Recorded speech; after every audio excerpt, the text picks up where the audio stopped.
we're going to get started. So I'm going to do just like a really quick introduction, and then we're going to get on to talk. So today we have with us Dr. Milton Mills.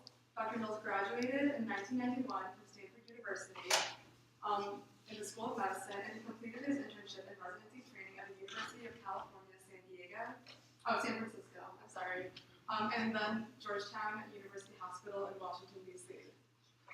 Dr. Mills currently works as a critical care physician and practices outpatient clinic-based medicine in Northern Virginia and Washington, D.C. As an African-American physician focusing on preventive medicine, Dr. Mills has delved into some of the environmental and societal influences affecting the health of African-Americans and of other racial and ethnic minorities, as well as that of the general population. Dr. Mills has lectured and given research seminars across the United States, in Mexico, Canada, the UK, and in Ireland. He has researched and lectured on topics as to the negative impacts of meat and dairy consumption on human health, nutrition and HIV/AIDS, nutrition and cancer, and the dietary needs of all humans in general. Dr. Mills has appeared in the documentaries Educated, What to Health, and A Prayer for Compassion, among others. And his research papers on race and diet have appeared in the Journal of the National Medical Association. And then just some general things. We are going to have questions at the end of the seminar, so if you have any, please save those for the end. And we will also be having food catered by 10 Forward, a completely vegan restaurant at the end of the talk, so if you want to stay for that as well, we will have that at the end. So without further ado, I'm very excited to welcome Dr. Mills.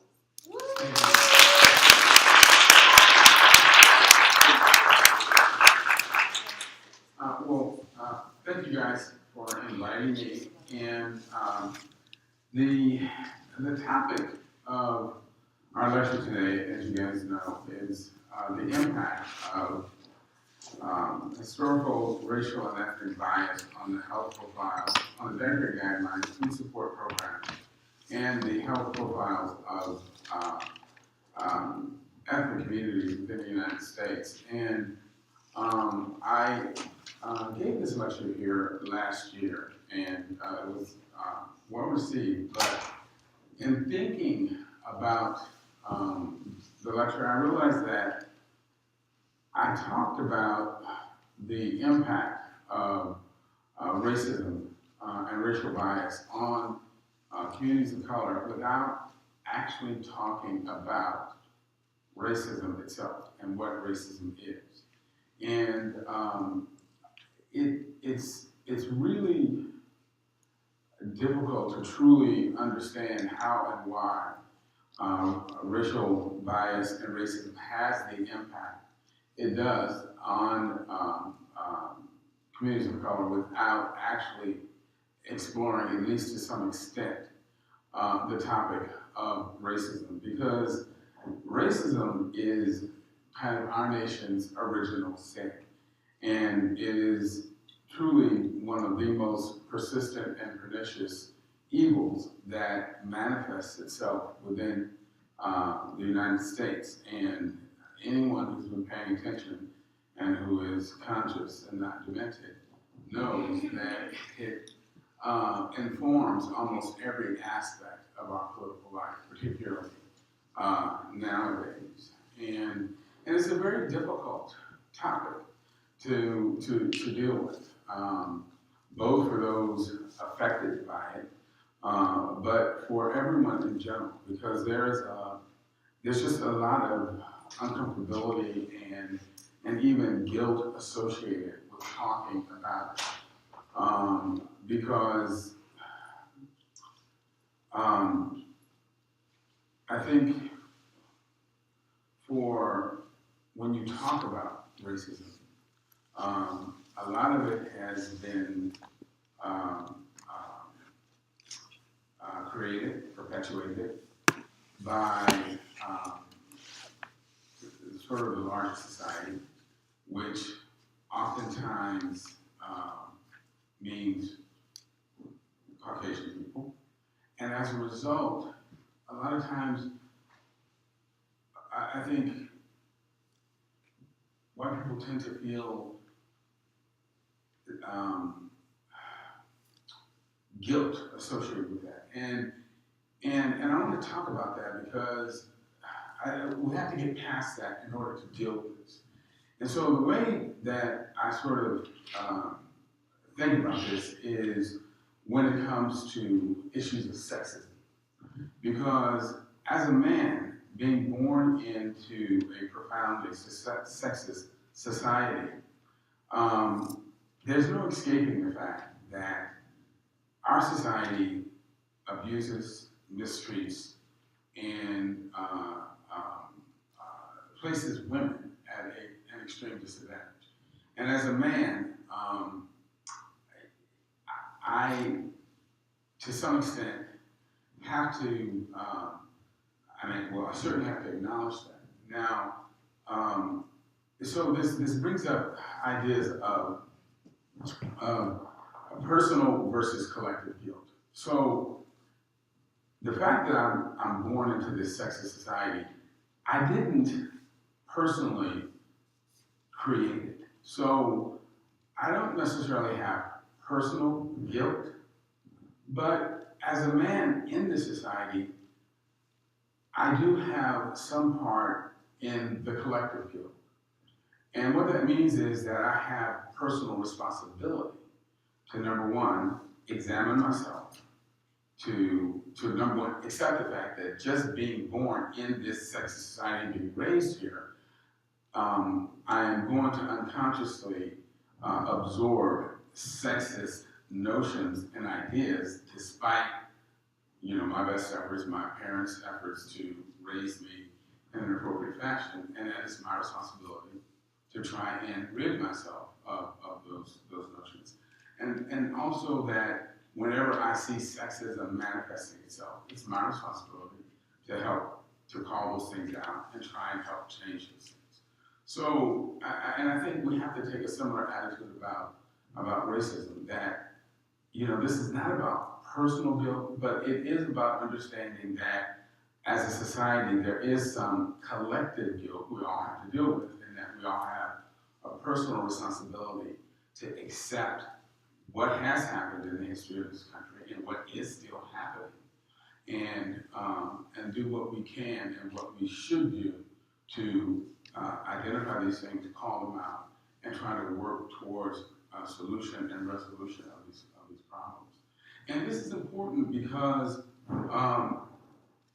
when you look at the impact of society-wide racism on communities of color, the reason these things tend to persist and are so pernicious, it has to do with the attitudes and belief systems that this nation has embraced and adopted about people of color and communities of color.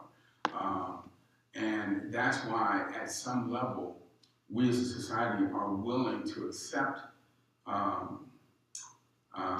things happening in communities of color that we absolutely would never accept in the larger society. And it's uncomfortable to think about that and to even acknowledge that, but we have to if we're ever going to get past it, if you understand what I'm saying. So again, have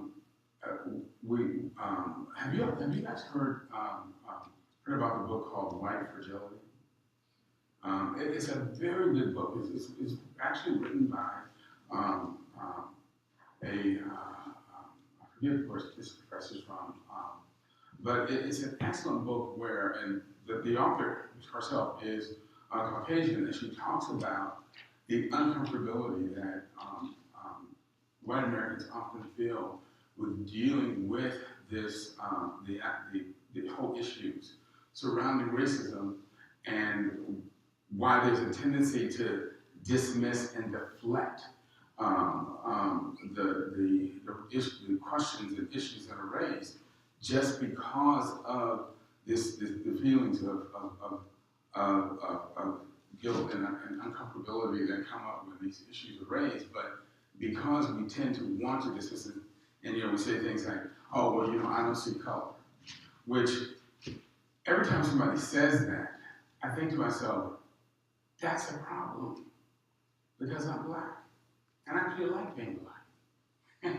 And I want you to see me as black, and I don't want you to not, in other words, I don't want you to see me as something other than what I am in order to be comfortable with me. What I want is for you to learn to be comfortable with my blackness. And that will require opening up your understanding of who I am and being willing to grow as a person. Or we say, well, you know, I don't care if you're, you know, black, blue, green, polka dot. What is that kind of stuff? You know, so, you know, we gotta get away from deflecting stuff like that and grapple with these difficult issues so that we as a nation can get past this. Because how many of you heard about the budget proposal that was made? Anybody? Anybody been listening to cable news? The occupant of the White House has proposed that we can spend $8 billion plus on a piece of useless medieval technology that everybody knows will not work for the purpose that is being put forth, just so that he can mollify a bunch of people who really want to use this thing as what I can think of as a redneck wailing wall. It'll be a place where racists can go and find comfort and reassurance that the brown hordes won't take over America, but it's not going to keep anybody out. And we've got infrastructure problems, we've got problems with our school system, we've got problems with our health care, and we're talking about spending $8 billion on a useless wall. I mean, this is how destructive this whole issue of racism is in this society, that we're literally discussing wasting this kind of money on something that useless. And that's why we've got to get past this and start to try to become more functional as a society. So I'm going to play for you guys a video, and it's kind of a difficult video to watch in some ways. It uses the N-word. It's called the nigger factory. But it makes a lot of points about the way that the country has traditionally conceptualized people of color. It does focus on African Americans, but it does touch on other ethnic groups, and the issues that it raises are germane to other ethnic groups. And it's important because it's this branding that the country has done to African Americans and other groups of color that has allowed us to accept these groups existing in conditions that are actually truly unacceptable. So let's go ahead and watch this really quick, and then we'll move on.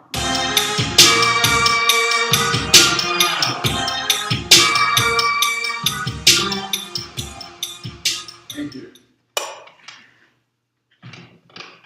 What is the nigger factory? In the United States, it has only been a little over 150 years since the end of the most brutal slavery the world has ever seen. That 150 years represents the life expectancy of an average human plus their grown child. We talk about it as if it's ancient history, and the truth is, slavery in the gist of time was just an eye blink away. Tom Burrell, the author of Brainwashed, says, in the United States, blacks have been branded physically and mentally from the very beginning. That branding was even perpetuated long after slavery. The intensely torturous enslavement and indoctrination transformed into the powerful, pernicious, all-pervasive, mass media-driven brainwashing that still goes on today. This particular chart, which summarizes IQ scores that Professor Richard Lynn alluded to in his talk, based on his review, which was published in 1991. Whites average about 100. Black Americans average about 85. Pseudo-scientific facts, taught now and in the past. Thomas Jefferson's words from the Declaration of Independence. All men are created equal. Jefferson didn't mean any of this. What did Jefferson really mean? He thought slavery was an evil thing, but he also thought that free blacks in a white society was even worse. These views were not only in the United States, but instead as part of a global system of domination and power relations. And to maintain this power, they created the nigger factory.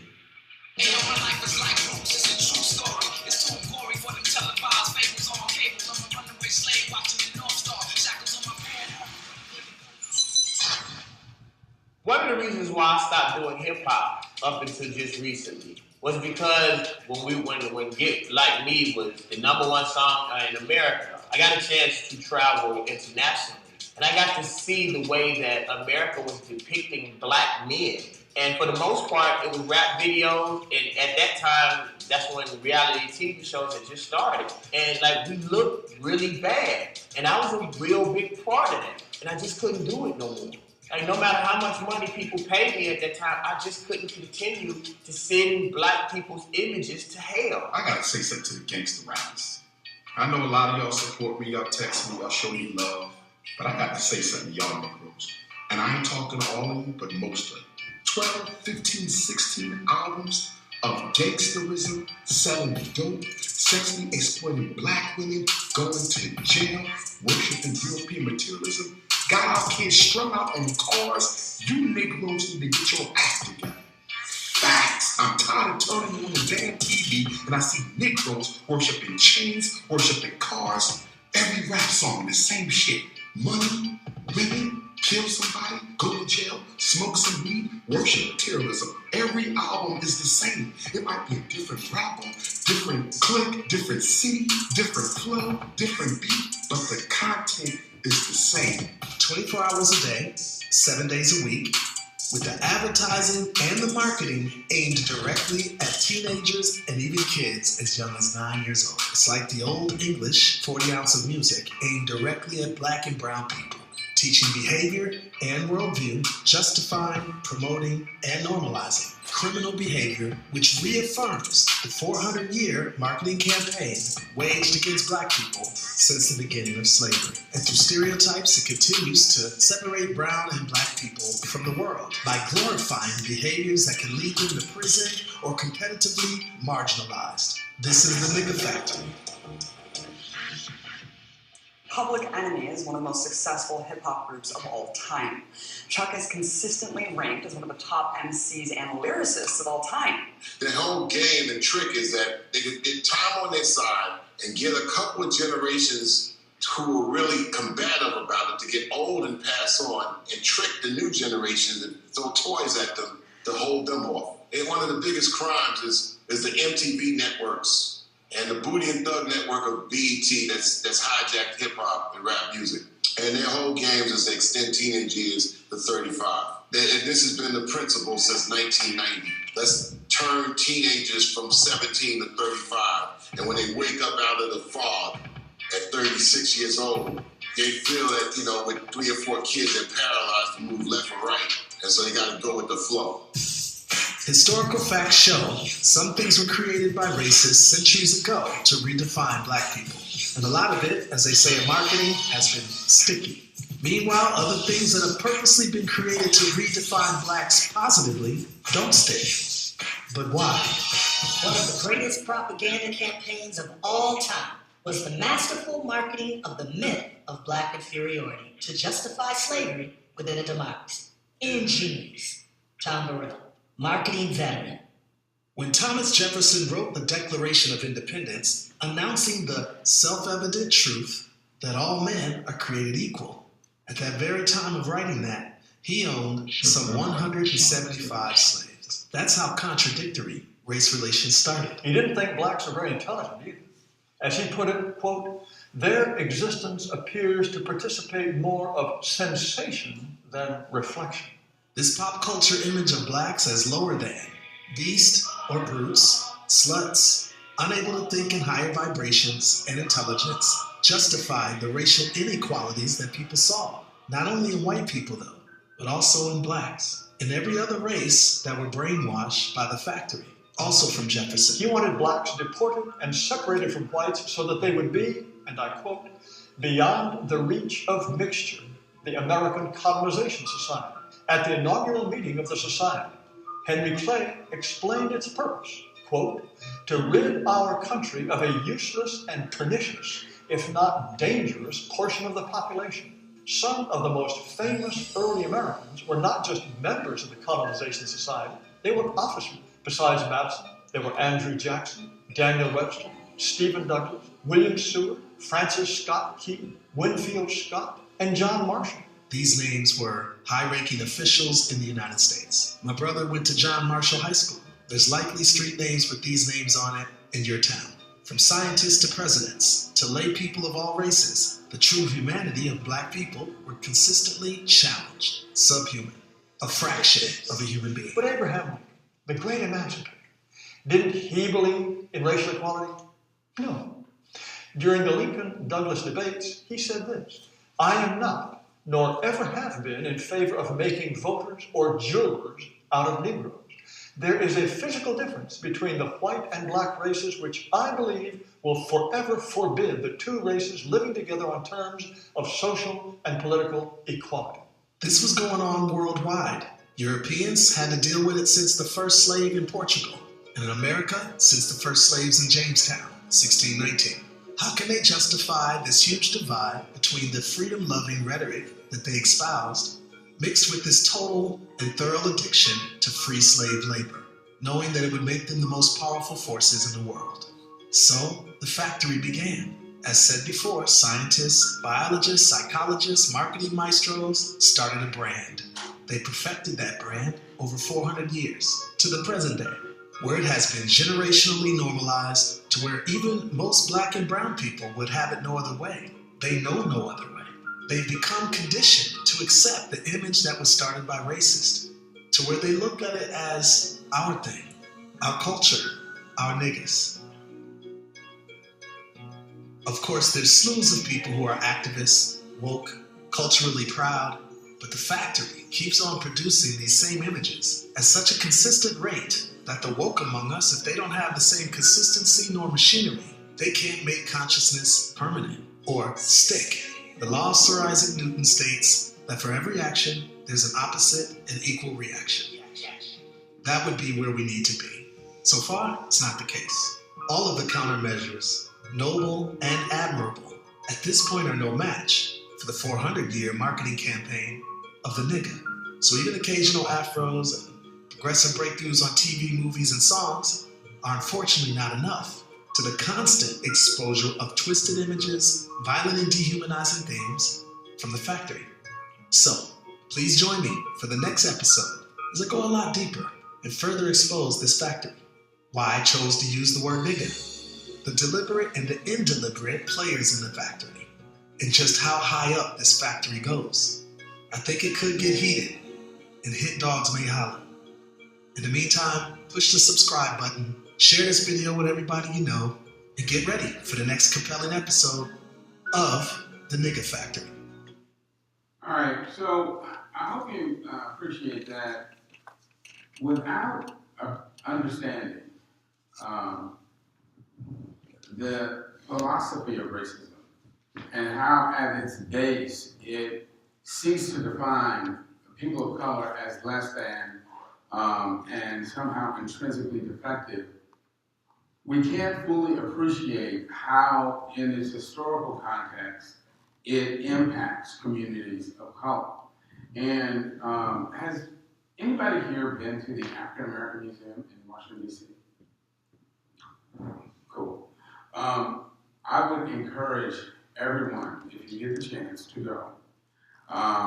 Ideally, you should allow yourself at least 2 or 3 days to go. Now, many of you are probably thinking, man, but it's so hard to get tickets to go. You gotta apply so far in advance. Let me let you in on a little secret. If you're in Washington and you show up at the museum by 11:30 every day and stand in line, you will get same-day tickets. Okay? So that's the easiest way to get in. If you're in line by 11:30, between 11:30 and 12:30, you can get same-day tickets, guaranteed. But one of the things that they do very well in at the museum is to trace the history of not only slavery in the United States and its evolution, but also the philosophy that went along with it to support what was done to African Americans, but also to Native Americans, and then ultimately to Hispanic Americans, to justify what was ultimately done to these communities as the nation expanded.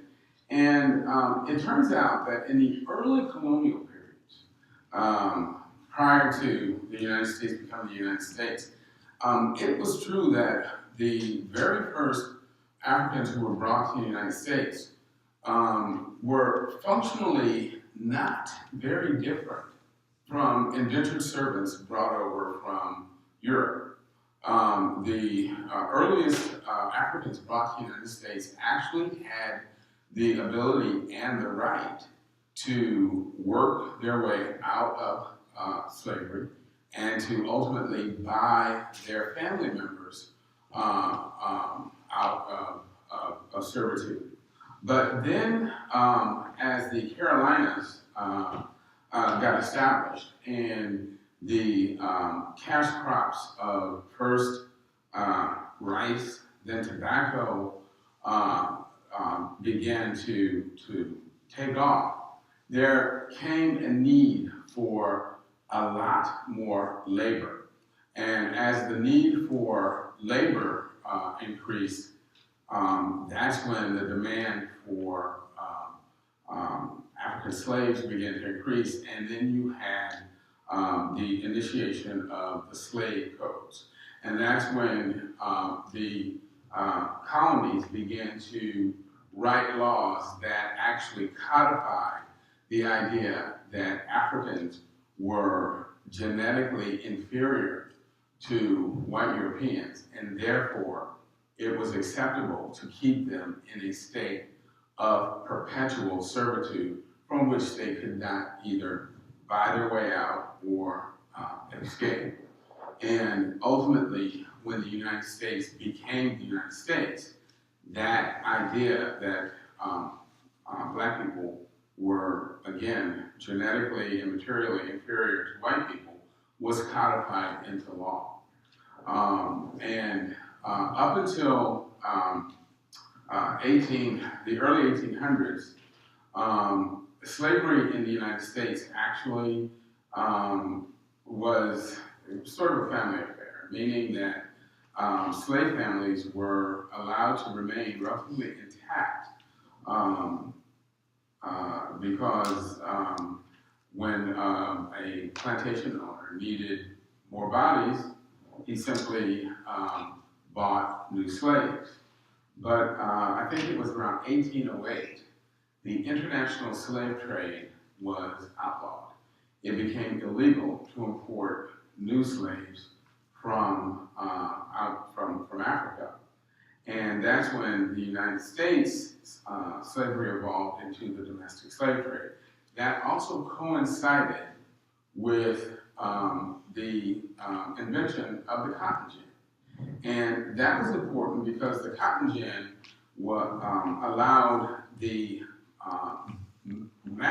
the seeding of cotton by an individual such that you could now, basically, a few individuals could produce tons and tons of cotton, and cotton then became a huge cash crop on the international market. And so there became this gigantic demand for cotton production. And that is when the United States force-marched Native Americans from their ancestral lands out west to marginal reservations. You guys familiar with the Trail of Tears? The Trail of Tears happened because of the demand for land that had been cleared and cultivated by tribes such as Cherokee, Choctaw, and other southeastern tribes. And in order to justify doing this to these Native Americans, they were depicted as savages, as unruly, as a danger to white settlers, and therefore it was felt that it was appropriate to essentially force them off their native land, and that land was then given to Southern planters, to take over and turn into these huge cotton plantations. Coincident with the development of the large Deep South Southern cotton plantations, you had the development of northern breeder plantations. And what happened with the mythology surrounding African Americans was that whereas before African Americans have been depicted as relatively how do I say, cooperative, benign slaves who were happy to be controlled under their master's control, certainly the male slaves were depicted as being brutish, unruly, and unintelligent, and worthy only of field labor, whereas the women became much more valuable because, of course, they could produce new slaves. And the women were then given positions of authority and leadership, but they were also exploited mercilessly. It's very interesting that very few people think about the fact that the United States is full of light-skinned black people. Where do you guys think those light-skinned black people came from? Do you think that when Africans moved to America, the skin just naturally lightened up? I mean, you have to realize that every light-skinned African American you see is the product of the rape of a black woman. This was something that went on day in, day out, and was widely accepted, and it routinely happened. The abuse, exploitation of African American women by white slave owners.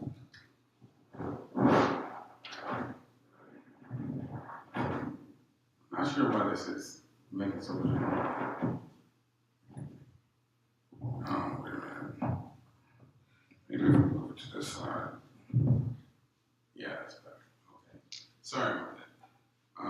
Can you guys still hear me? Yes. Okay. So you have the development of the idea that now the African American male is dangerous, he is dumb, he is basically a brute that is to be worked to the point that until he is no longer useful, whereas the African American female is useful. She is a valuable commodity for her ability to produce additional slaves, and she can be trusted with certain responsibilities. But you also have the destruction of the black family, because at that point families were no longer allowed to exist because children became commodities. And that's where we get the expressions such as sold down the river.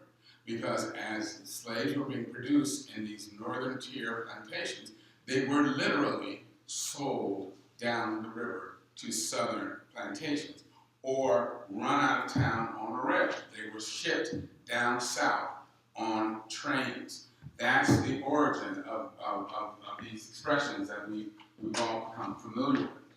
And again, Indians then were treated as savages. Now, if you look at Hollywood and look at the Hollywood depiction of the Indian is this bare, almost naked, loincloth wearing, horse riding person who hunts buffalo.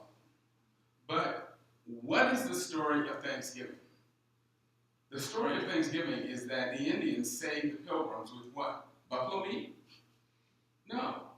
It was corn and squash and food that they had grown. And that's because the Indian populations, the Native American populations in the United States, were largely agrarian populations. These were nations that had cleared land and were cultivating their crops.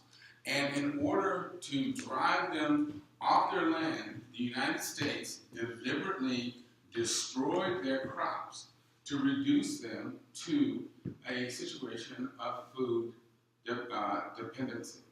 So what we see over and over in the way that our government has dealt with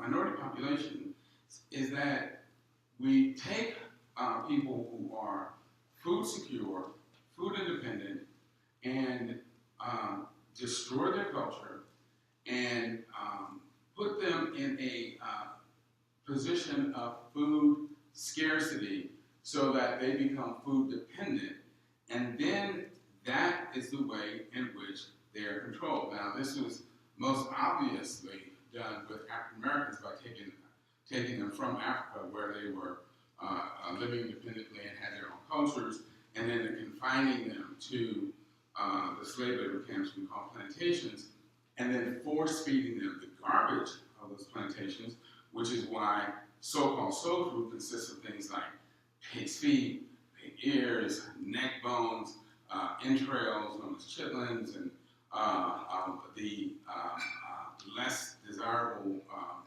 parts of animals, and things like collard greens and so forth were actually considered weeds at that time. And this is what these people were forced to eat. With the Native Americans, again, the United States deliberately destroyed their crops, burned their crops, and then force marched them to marginal lands where they couldn't grow food, and that made them, again, dependent on the government for food handouts. And at that point, the government began giving them leftover commodity crops that had, were a result of agricultural excess.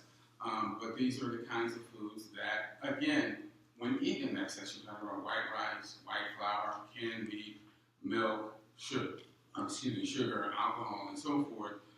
These are things which over time help create chronic disease. And again, something similar happened with the Hispanic Americans who were already in the American Southwest. As settlers moved out west, they were basically, we began to fight with Mexico to take land and declare individuals already living there as somehow illegal, and to deny them citizenship and put them in a legally tenuous status. Now, why is it that these commodity crops tend to create excess levels of disease when consumed by minority communities? Well, it's because of the presence of what are called thrifty genes. And thrifty genes are metabolic genes that have been identified in African Americans, Asian Americans, Pacific and Islanders, and Hispanic Americans. And these are metabolic genes which have been selected for over time in populations that have traditionally consumed a plant-based diet that is low in fat, contains no dairy, and is built around whole foods and has very little meat or other animal food in it. And when people confine themselves to this type of diet, they tend to have very low rates of chronic diseases like diabetes, heart disease, cancer, and so forth. But when people who have thrifty genes start to adopt a Western-style, European-type diet, they will ultimately develop higher rates of disease than the general population. One thing I do want to mention as well is that coincident with the mythology of Native American savagery, African American inferiority, there was also the concomitant theory of white superiority that went parallel with this philosophy, because it again helped justify what was being done to these communities of color. But what's interesting is that it has never been the case that there has, and there was the myth of the meritocracy, that in America you achieved by hard work. And the reason that Caucasian Americans were doing well was simply because they had worked hard and achieved what they achieved through hard work. And clearly, nothing is gained without hard work. But the fact is that when you look at the history of the United States, it's never been the case that a white asset-based middle class simply emerged de novo. Throughout American history, the white population has benefited from a series of government giveaways, starting with the Land Act of 1785, where land was provided to white males. At that time, even white women were still pretty much excluded from the ability to own property and to vote. But if you were a white male, you could apply for this land lottery, and if you were lucky, you were given tracts of land that allowed you to basically have instantaneous wealth in the form of land. And that continued into the Homestead Acts of 1862, which opened up 270 million acres of Western lands to white Americans, and the Homestead Act of 1866, which, although it happened in the post-war period, free blacks were excluded from participating in the Homestead Act of 1866 through discrimination and actual violence in a lot of cases. So once again, although theoretically the government was providing this to all its citizens, African Americans were systematically excluded. Now, and during this period, Reconstruction was instituted by Congress as an attempt to remedy some of the discrimination that the free blacks were being subjected to, and that did work for a period of time, and that's why for a brief period in the post-Civil War period, you actually had African-American senators and congressmen, but then there was the infamous Compromise of 1888, I believe, where the Republicans and Democrats decided that in exchange for allowing, can't remember if it was a Democrat, I think it was a Republican presidential candidate to assume office, he agreed to remove the Southern troops from the South and to effectively end Reconstruction and allow the Southern states to then institute Jim Crow laws, effectively relegating blacks back to a situation of near slavery conditions, where they couldn't vote, they couldn't own land, and they were definitely excluded from most of the rights of citizenship. And so the point again is that throughout our history, the government has helped white Americans achieve the status and the wealth that they've had access to. And that's not a bad thing. That's actually what the government should be doing. It should be helping its citizens to achieve and to prosper. But obviously, it should be doing that for all citizens. And what's happened actually what's really interesting, what's happened since the 1980s, is that we've gone from a government that has actively worked to help expand and support the middle class to one that has preferentially worked to expand and support the 1% to the detriment of the middle class, and turned around and blamed the fact that the middle classes are not doing as well on these mythical immigrants who are coming in and taking their jobs, even though they're doing jobs that most Americans simply won't do. And again, this is just another example of the perniciousness of these racial and racist tropes that allow unscrupulous people to ultimately harm the country under the guise of while misdirecting people's ire through against racist ideology. Let's see, I've talked about Trail of Tears, and there was the Indian Removal Act of 1830 and 1838. And let's see.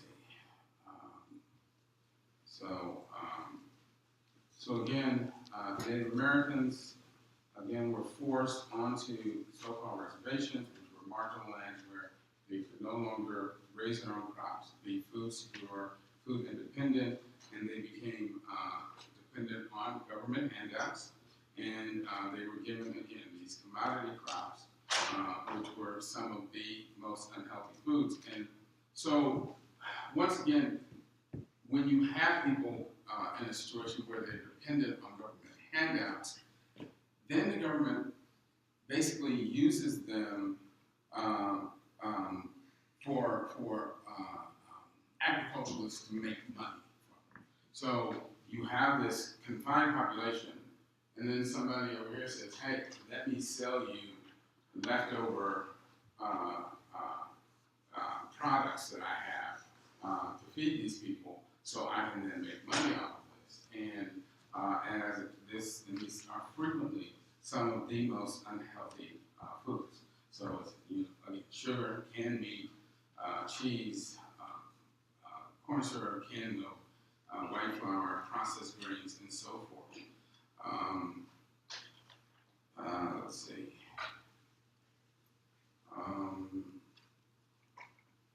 And when this happens, you get the typical slew of diseases that come from eating these sorts of foods: obesity, diabetes, hypertension, heart disease, diverticulosis, cancers, renal stones, and so forth.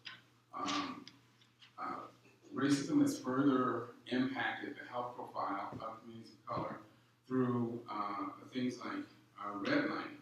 So again, instead of communities of color being able to move out into suburban communities, take advantage of federal housing loans, of the GI Bill, they were basically redlined into inner city neighborhoods where these neighborhoods were economically depressed, where there weren't jobs, there wasn't the sort of economic development you would find in other areas, and as a result, people became very dependent on the government food support programs, and once again, the food that was provided to them were these commodity crops, which help create excess disease.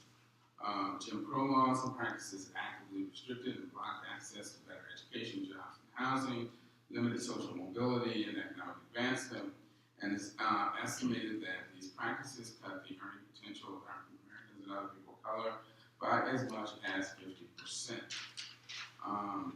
And what's also really interesting is that in 1935, you had the Wagner Act that was passed, which created the labor unions. Labor unions were really one of the biggest booms to the American middle class, because through collective bargaining and labor unions, middle-class Americans were able to not only get fairer working conditions, but they were also able to get much better wages and much better working hours. But interestingly, when the labor unions were initially created, access to these unions for people of color was not available. The labor unions actively prohibited blacks and other people of color from joining. In 1935, the Social Security Act was passed by Congress, and it initially excluded agricultural and domestic workers. Now, at that time, in the United States, domestic and agricultural workers were largely African American. And the reason that domestic and agricultural workers were excluded from these jobs was because the Southern employers petitioned Congress and said that if they included workers in the Social Security Act, that it would discourage people from taking these sort of low-paying jobs. That comes from a book called Milton America by Nelson Lichtenstein. It was not until 1954 that agricultural and domestic workers were included in the Social Security Act. And what's interesting is that as African Americans gained social mobility through the civil rights movement of the 50s and 60s, and were able to access better jobs and move out of domestic and agricultural work, that's when Hispanics were allowed into the country to take over the work that had traditionally been done by African Americans.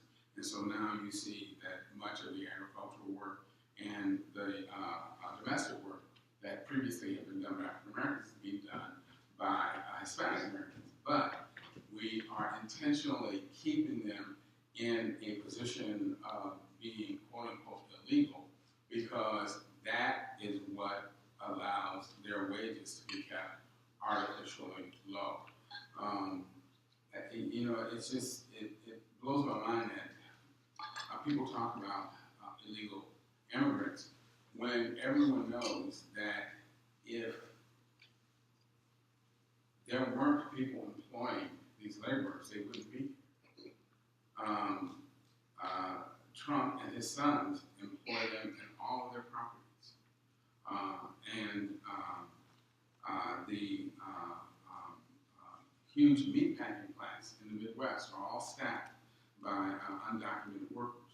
And these people are allowed into the country because they are cheap labor, but by keeping them in a status of being quote unquote undocumented and therefore so-called illegals, that keeps them marginalized and doesn't allow them to fully participate within society, but it also keeps them, again, in a situation where they are economically and food insecure, and as a result are dependent on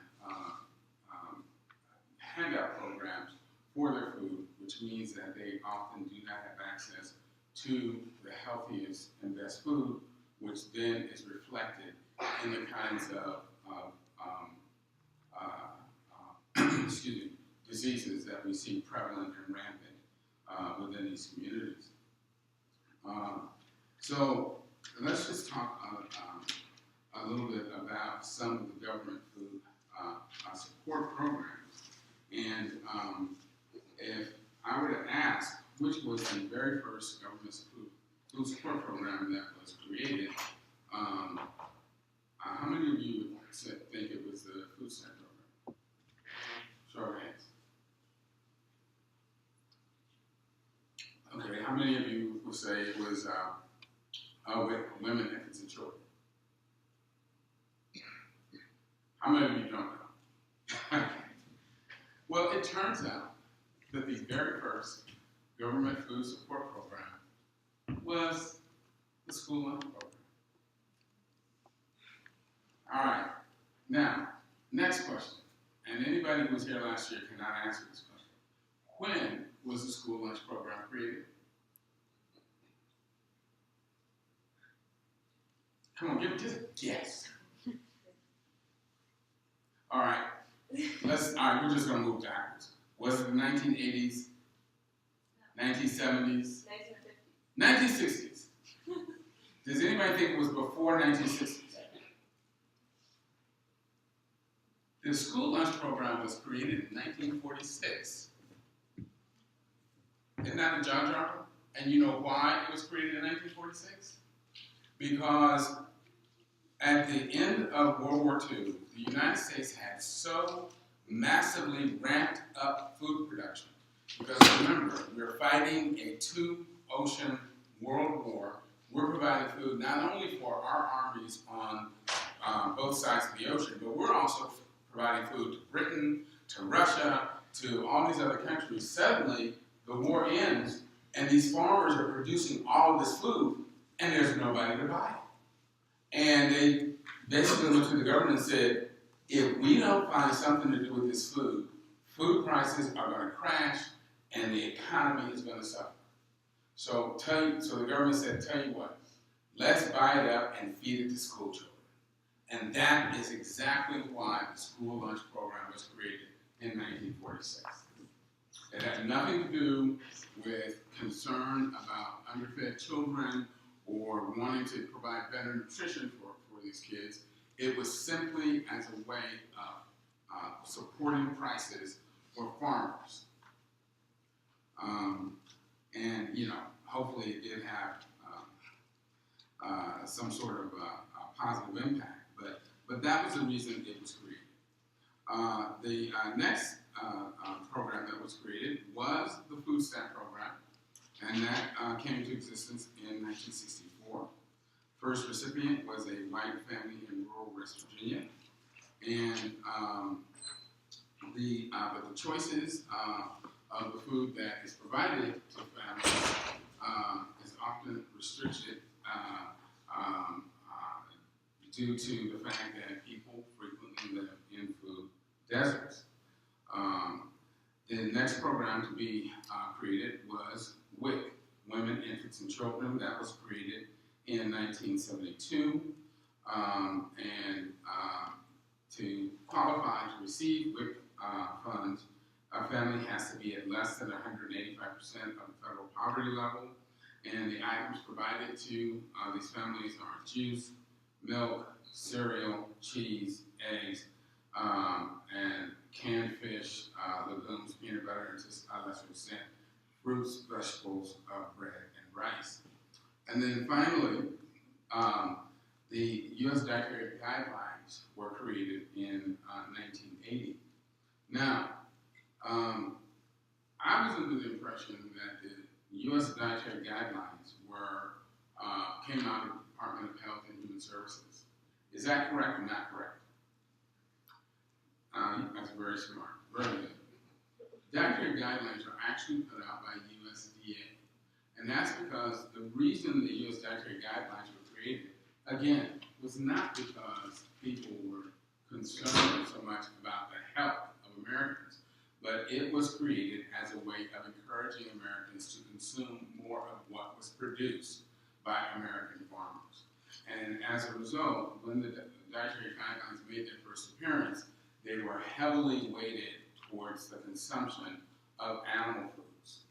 And from the very inception, from the very first Dietary Guidelines Committee that was put together, there was this tension and struggle between those who wanted to create guidelines that really focused on promoting health versus those who really wanted to focus on encouraging people to eat what farmers were producing. And initially, the guidelines came up with some people would say famous, I would say infamous, 4 food groups, one of which were dairy foods. And dairy, I shouldn't even say dairy foods, I should say dairy products. Dairy products are not a food group.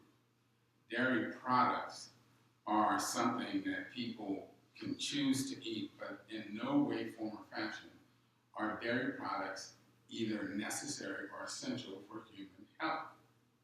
Because no other species goes around eating the mammary products of another species other than human beings.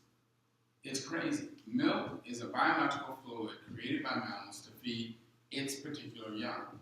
It is actually really unbelievable that we go around sucking on the teats of a cow. I mean, it's like we might as well be drinking either rat milk or cat milk or, some other type of animal's milk. But it's not only is it not necessary, but it's really unhealthy. And why do I say that? What is milk designed to do?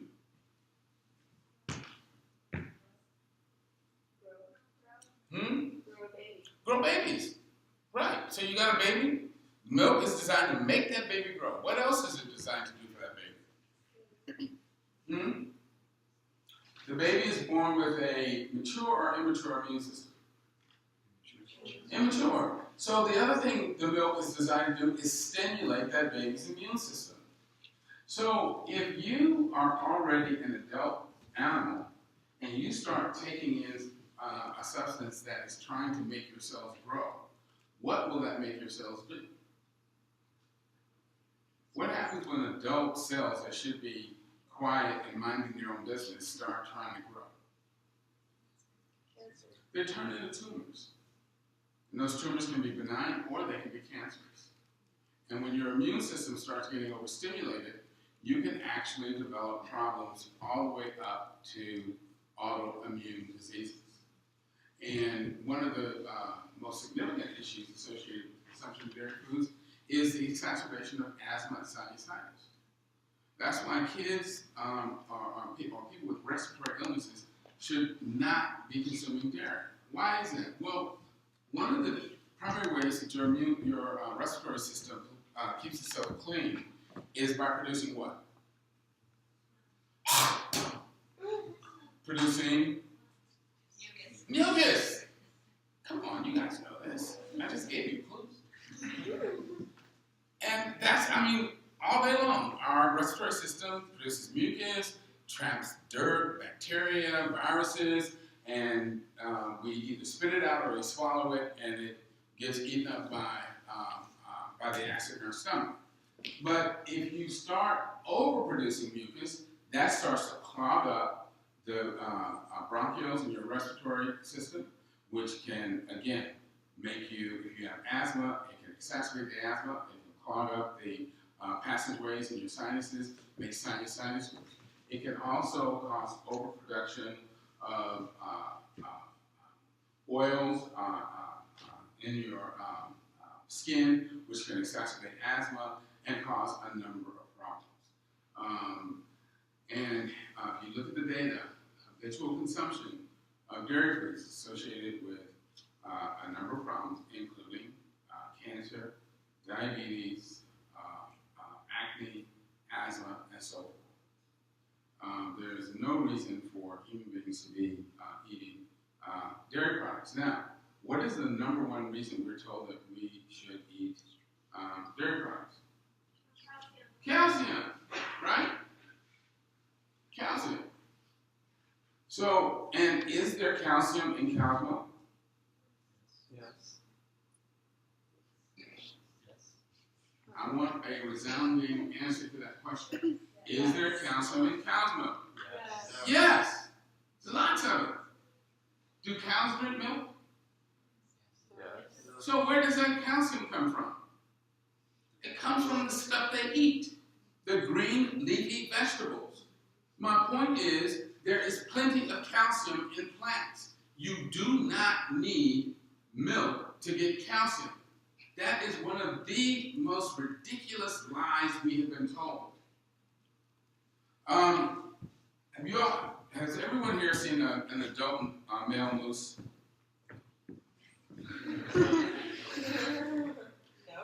No? I mean, at least a picture. Okay.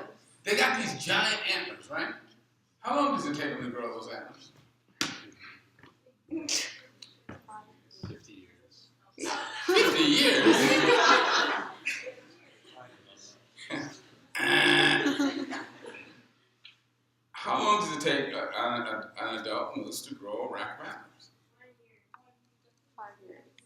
1 year? Now, you know that they shed the antlers every winter and regrow them, right? So it doesn't take a year. It takes about 3 or 4 months. What is it? It takes them about 3 or 4 months. And they shed them every winter and they start growing them again in the spring. And by the fall, when the rutting season starts, they're ready to go. All right. How much does a rack of antlers on an adult moose weigh?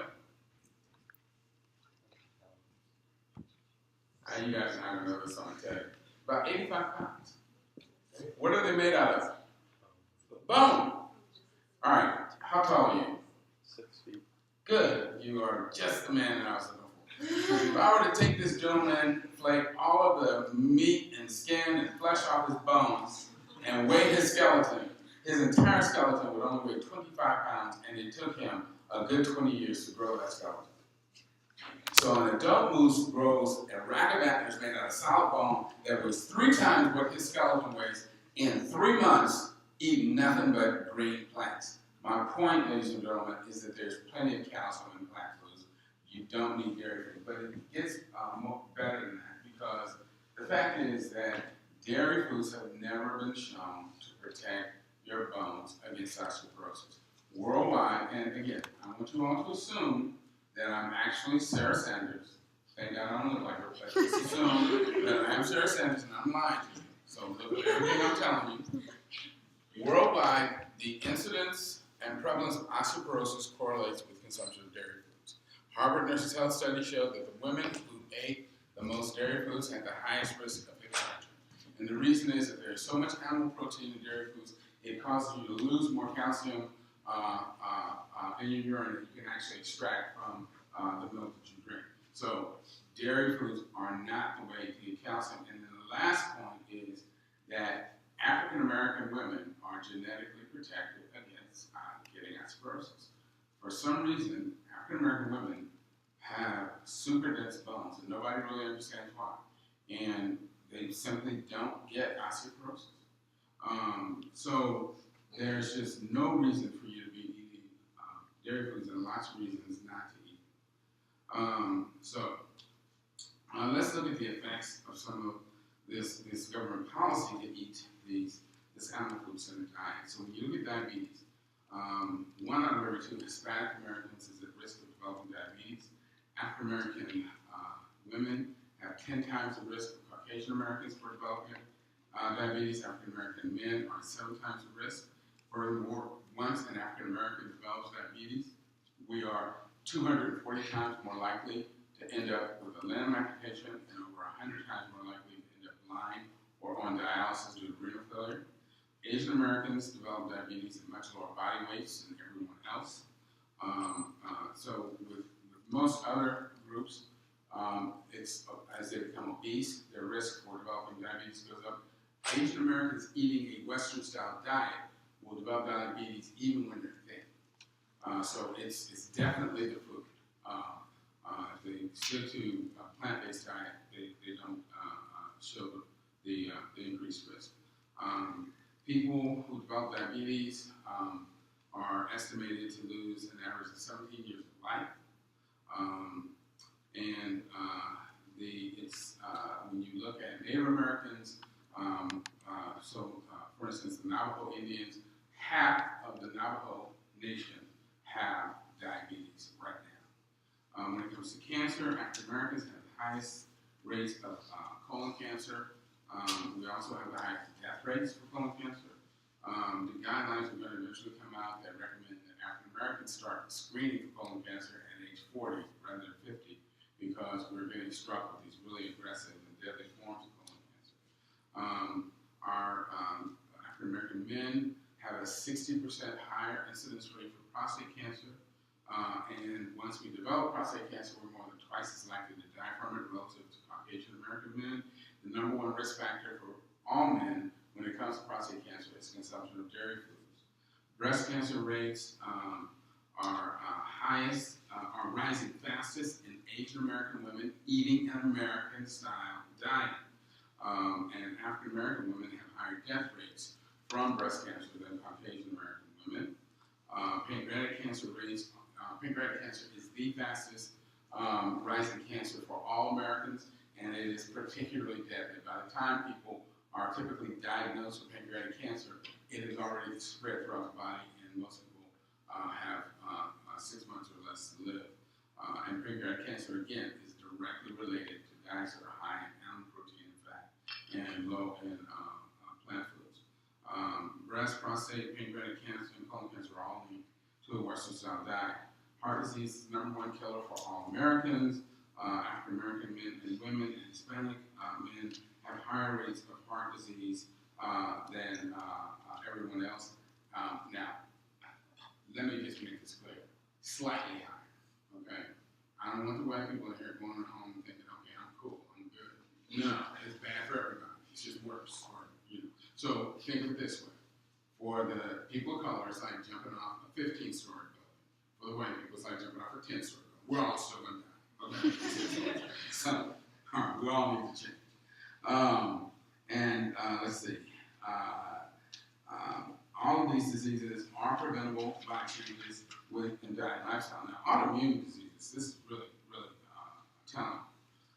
Lupus is highest in Asian Americans, next highest in African Americans, next highest in Native Americans, and next highest in Hispanic Americans, and by a factor of 3 to 7 times when compared to Caucasian Americans. But the good news is that the severity of this disease can be reduced and or eliminated by converting to a plant-based diet. Similar thing with rheumatoid arthritis. It's highest in Native Americans, then African Americans, then Caucasian Americans. But again, switching to a plant-based diet can actually reverse this disease. Multiple sclerosis is a major autoimmune disease that affects Caucasian Americans at the highest rates, but it has shown that it can be, the severity of it can be lessened and even put into remission by changing to a plant-based diet.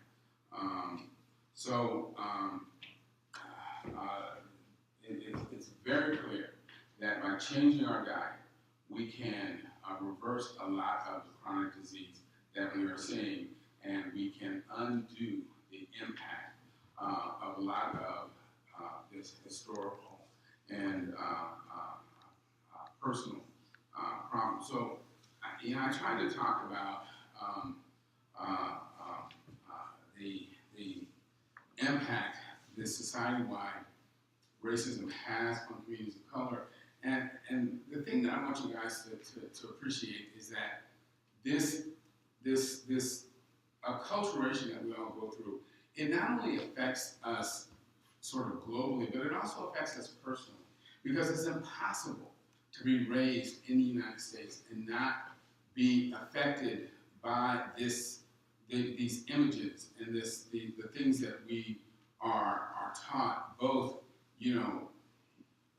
from an outside standpoint, but also internally. It's very difficult not to internalize this stuff. And I think that with people of color, part of the reason that a lot of times people tend not to take care of themselves is that they have been taught not to value themselves.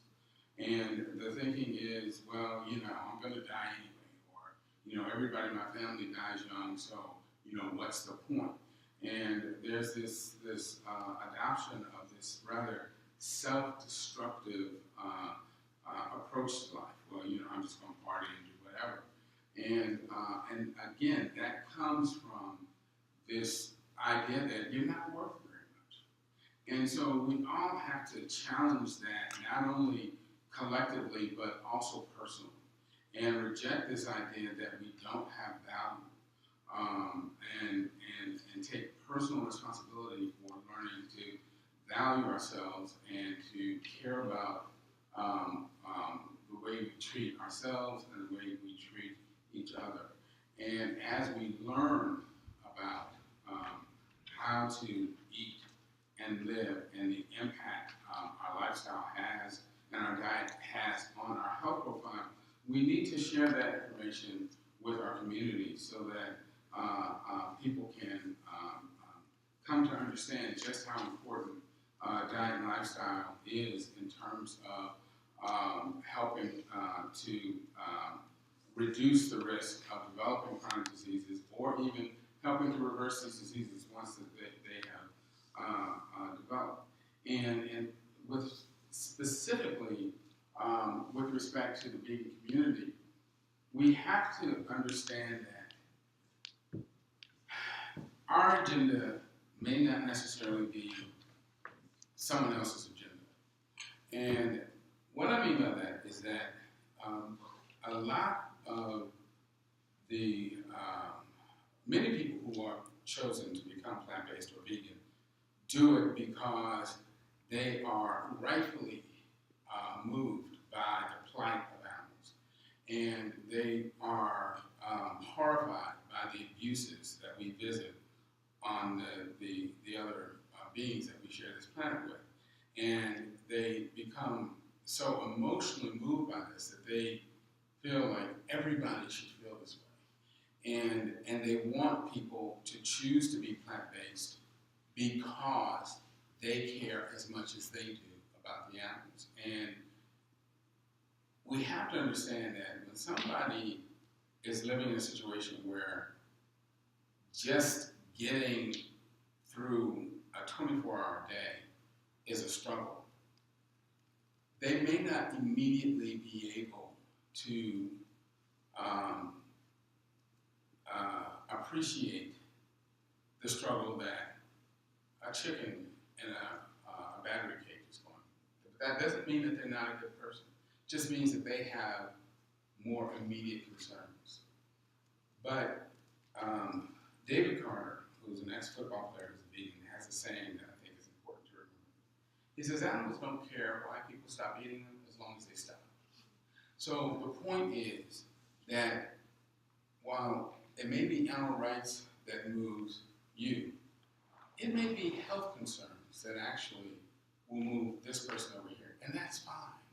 Because if you can get this person to become plant-based for their health, once they embrace that lifestyle, that will free them up to see the cruelties that are being visited on these other animals.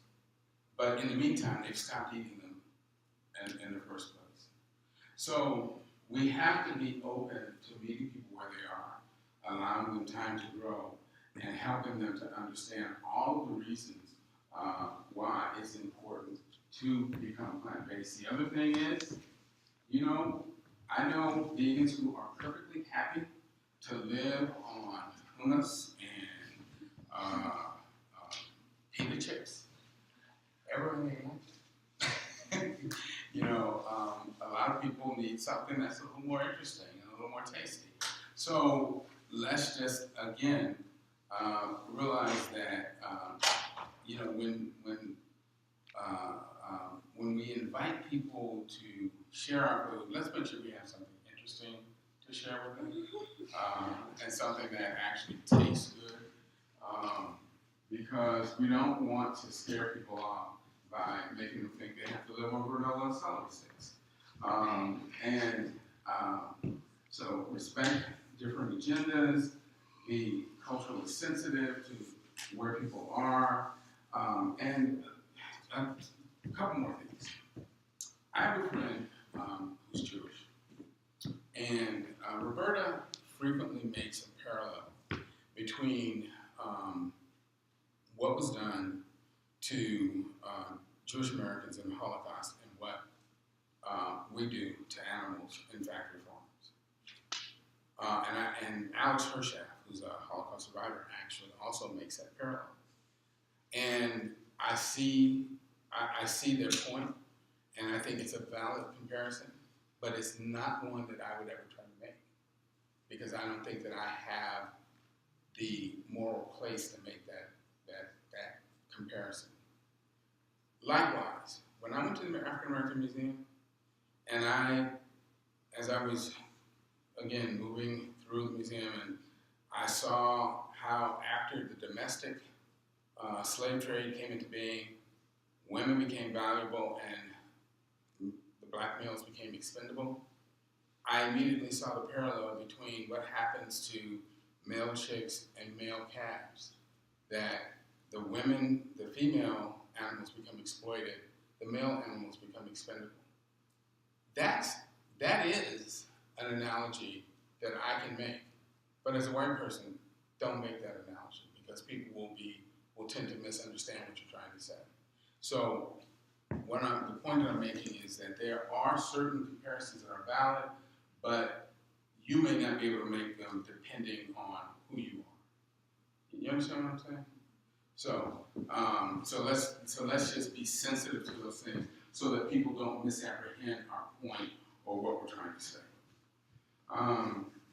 And then lastly, we got to be patient with one another. In the Greek mythology, the story of Athena is that one day Zeus had a headache, and as he was sort of dealing with his headache, all of a sudden Athena sprang from his head, fully formed, complete in her suit of armor.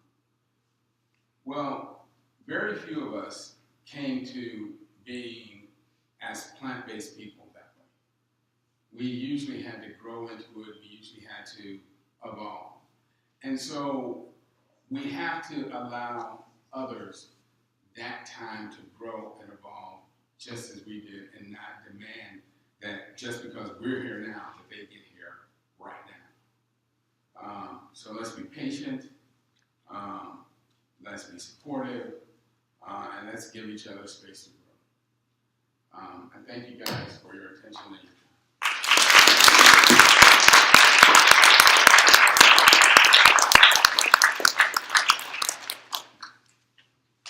Any questions? No questions. Have a comment? No? Sure. So, just off of what you said during your talk, we're raising our 2 kids vegan, and Cooper just turned 6 2 days ago. He can lift the Volkswagen over his head. Also, he was fostered to adopted, and so he was lucky enough to be a part of the WIC program. And as vegans, we were able to sit down with the WIC nutritionist and tailor our WIC program to our plant-based diets, which we really Oh, cool. Yeah. I didn't know that was possible. That is Most great to people hear. don't think it is, and that's why I thought I was bringing it up, because you got soy milk and beans and peanut butter and tofu, lots of protein in tofu, so yeah, it worked out for us. Oh, that's awesome. Thanks for sharing that. And that brings up something I just like to share with you guys, because I have a friend who she was in a situation where she had lost her job, and so she actually had to go on public support and food stamps, and she talked about how to be vegan when you're on food stamps. And she said that she advises people not to spend your food stamp dollars on things like dried beans, dried rice, and things like that. She said, because those are things you can get from food pantries. She said you should save your food stamp dollars for your fresh fruits and vegetables and get these dried products like that from a food pantry, and that will make your food stamps sort of stretch and go further. I thought that was a great idea. Any other comments, questions? Yes? Just one question. So there's a lot of mixed messages in the media, especially about soy products. Mm-hmm. What's your take on that? All right, that's an excellent question. So the question was, there's a lot of stuff on, in the media and on the internet about soy, right? Because it's like, if you believe what you see on the internet, men, if we eat soy, we're going to end up wearing bras, and we're not going to have kids. And so I usually answer that or address that question by asking a couple questions. What is the most populous nation on this planet? China. China eats lots and lots of soy. Has anybody seen the men in China wearing bras? No. And they have, clearly with 1.7 billion people, they don't have any problem getting busy. So, all of this nonsense about soy affecting fertility or causing feminization is just that, it's nonsense. Phytoestrogens don't act like estrogen. I talk about what they do, let me just make an obvious point, but that people don't think about very often. How do you get a cow to give you milk? Do you just walk up to her and say, "Hey, Bessie, can I get a glass of milk?" What do you have to do to her to get her to produce milk? Get her pregnant, exactly. And if she's pregnant, she is full of estrogen, and so is everything that comes out of her body.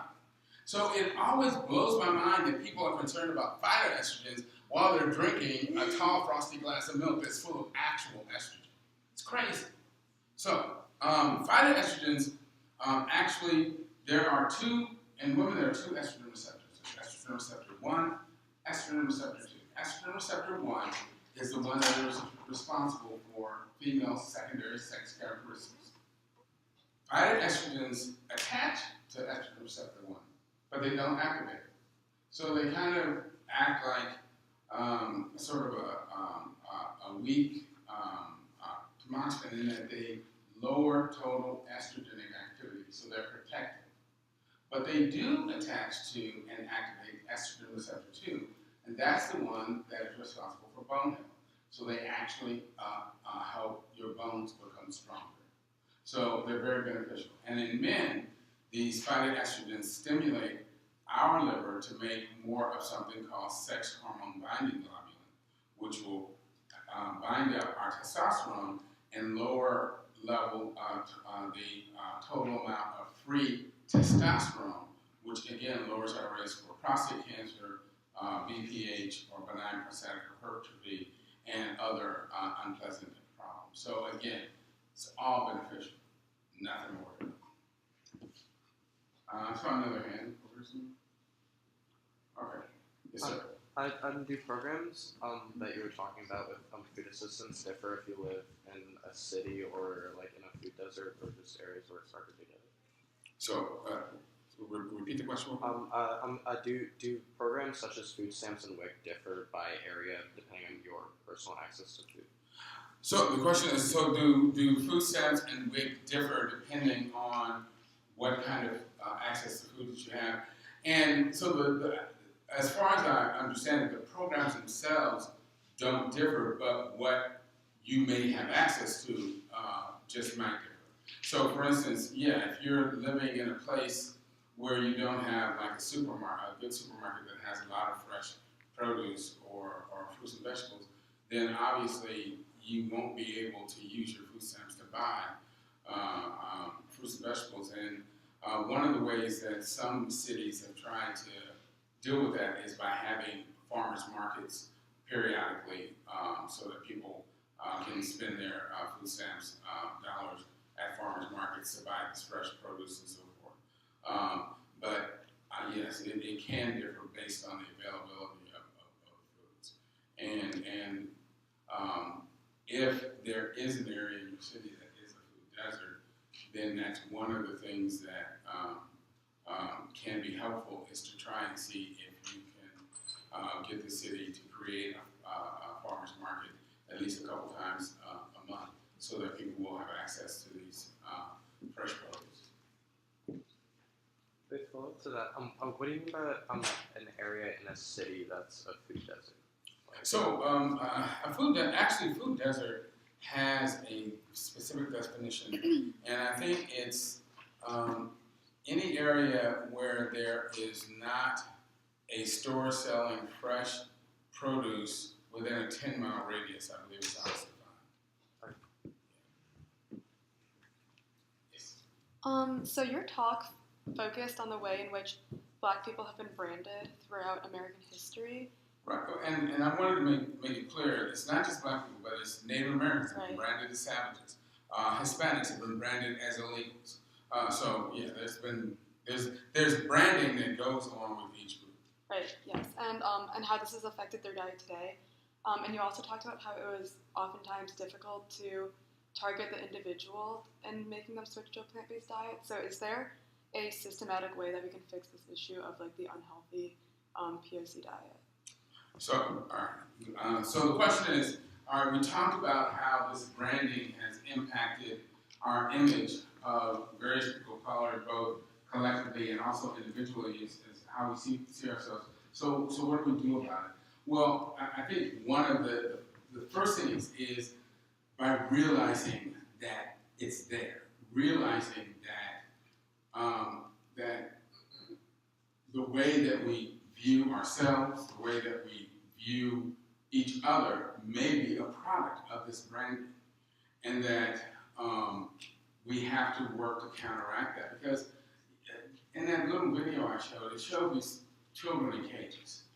And I remember when the nation did react with some degree of revulsion to that, but we all know that if those had been little white kids in those cages, this shit would have stopped overnight.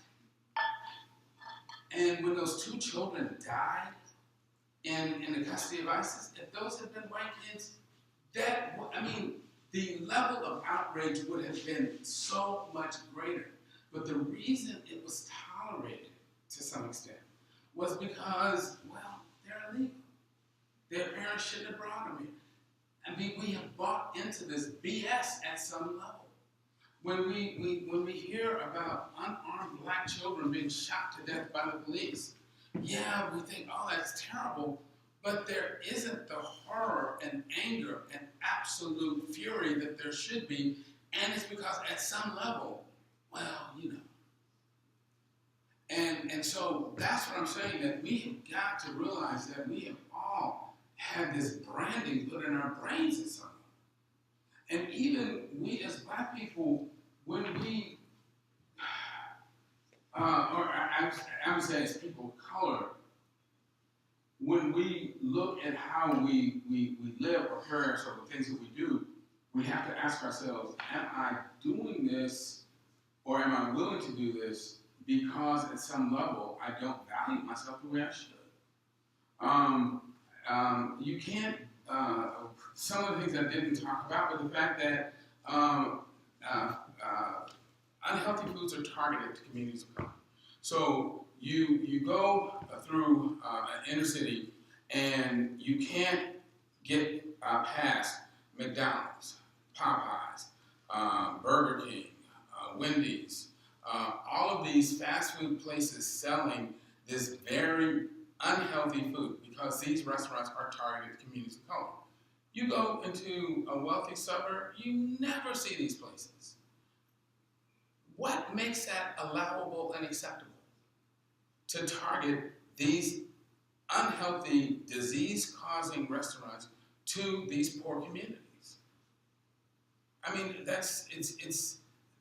these are the kinds of things that we have to start to question and react to this. And to say, this has got to stop. Because this is creating and perpetuating problems that we all pay for as a society. Yes?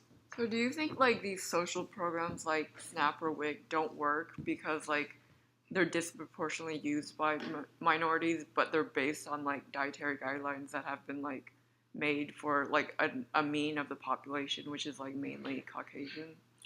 Sure. So the question is it that, would I say that these food support programs don't work because they tend to be targeted to foods and commodity products? No, I wouldn't say they don't work. And quite frankly, some food is better than no food. The goal, I think, is to make them work better and to provide better food. So for instance, when it comes to the food stamp program, people have talked about, well, how do we modify the food stamp program to try and help people make better food choices? Now, some people immediately pull out we should punish people for making bad food choices. Well, that's nonsense. I mean, this is America. People are allowed to do what they want to do.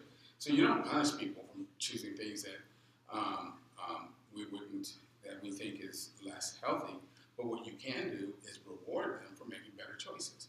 So you can modify the program to say that if you spend your food dollars on fresh produce, then a food stamp dollar is worth $1.50 when spent on fresh produce as opposed to on something like potato chips.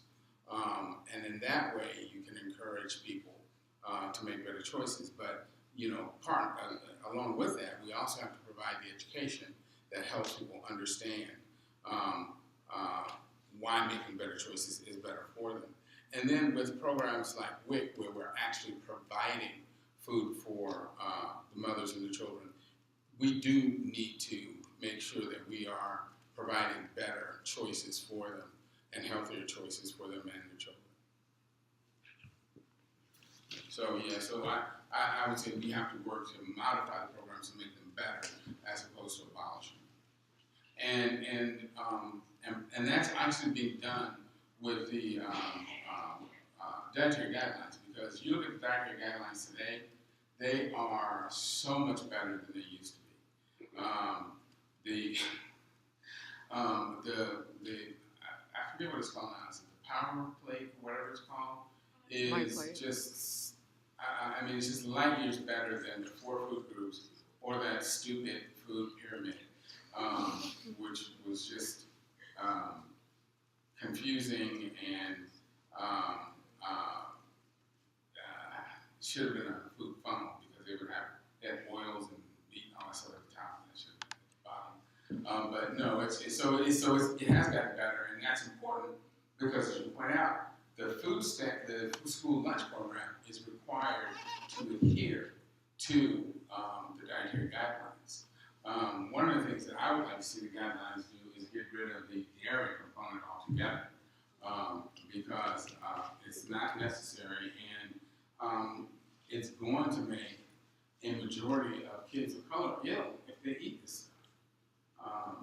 Because, lactose intolerance statistics are 95% of Asian Americans, 73% of African Americans, 70 to 74% of Native Americans, 53% of Hispanic Americans are lactose intolerant.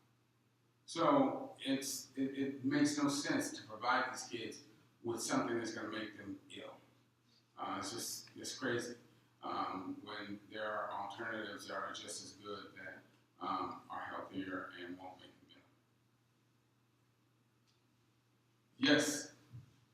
You spoke before about how certain races have metabolic genes, and I was just wondering what you think about epigenetic research and how researching the link between certain races and these genes affects this branding of certain races.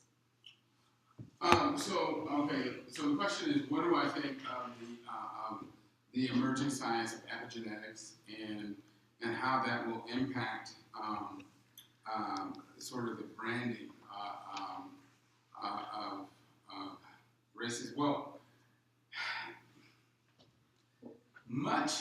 first of all, epigenetics is an incredible new area of science, and it's so important because what epigenetics is teaching us is that our diet, is everybody familiar with the concept of epigenetics, that the food that we eat actually modulates how our genes are transcribed. And so it's like the histone proteins that surround our DNA are like the software that controls the hardware, which is our DNA. And if you eat the right foods, you can program your genes to be transcribed in a much more health-promoting way, as opposed to if you eat unhealthy foods. The problem with the branding that tends to occur in the United States is that it hasn't been based in or on reality. It was based on a desired outcome.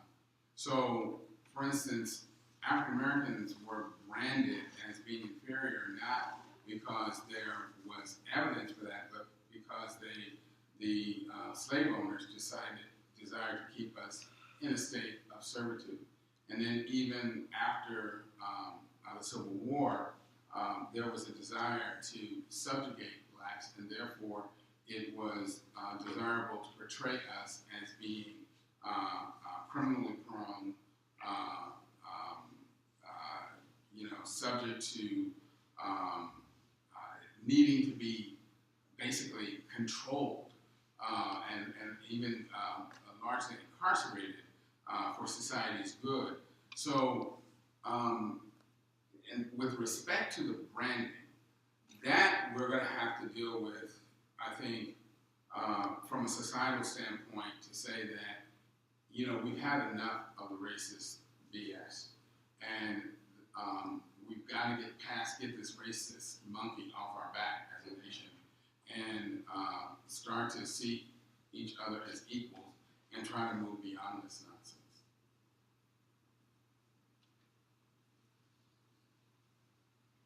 Yes.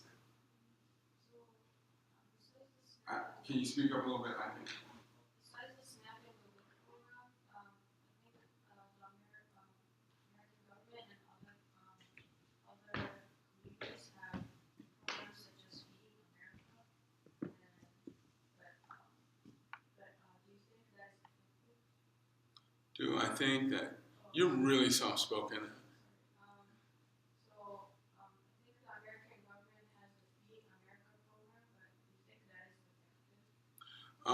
So who has the Feed America program?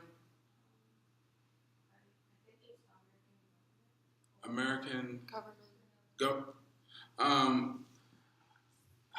don't know much about it, so I can't speak to how effective it is. But I mean, I think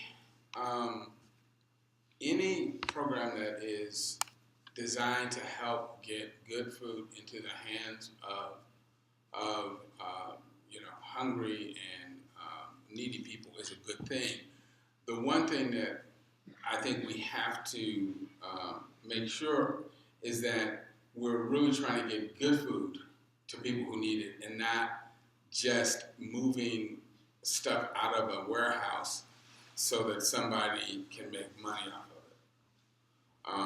Because that's what's happened a lot of times in the past, is that there's just been stuff sitting around a warehouse. Somebody says, hey, let me sell this to the government so I can make money, and then they give it to people, and they profit off something that ultimately creates more illness. So yeah, we should definitely do our best to help feed people in need, but we should try and make sure that we are getting them healthy choices and not just something that's ultimately going to create more disease that they're going to have a tough time dealing with. Yes? When you get back to that point, where I grew up in the city, they would hand out 5-pound blocks of cheese. Oh my God, I remember those blocks of cheese. Yes. And now we're dealing with even more surplus of dairy.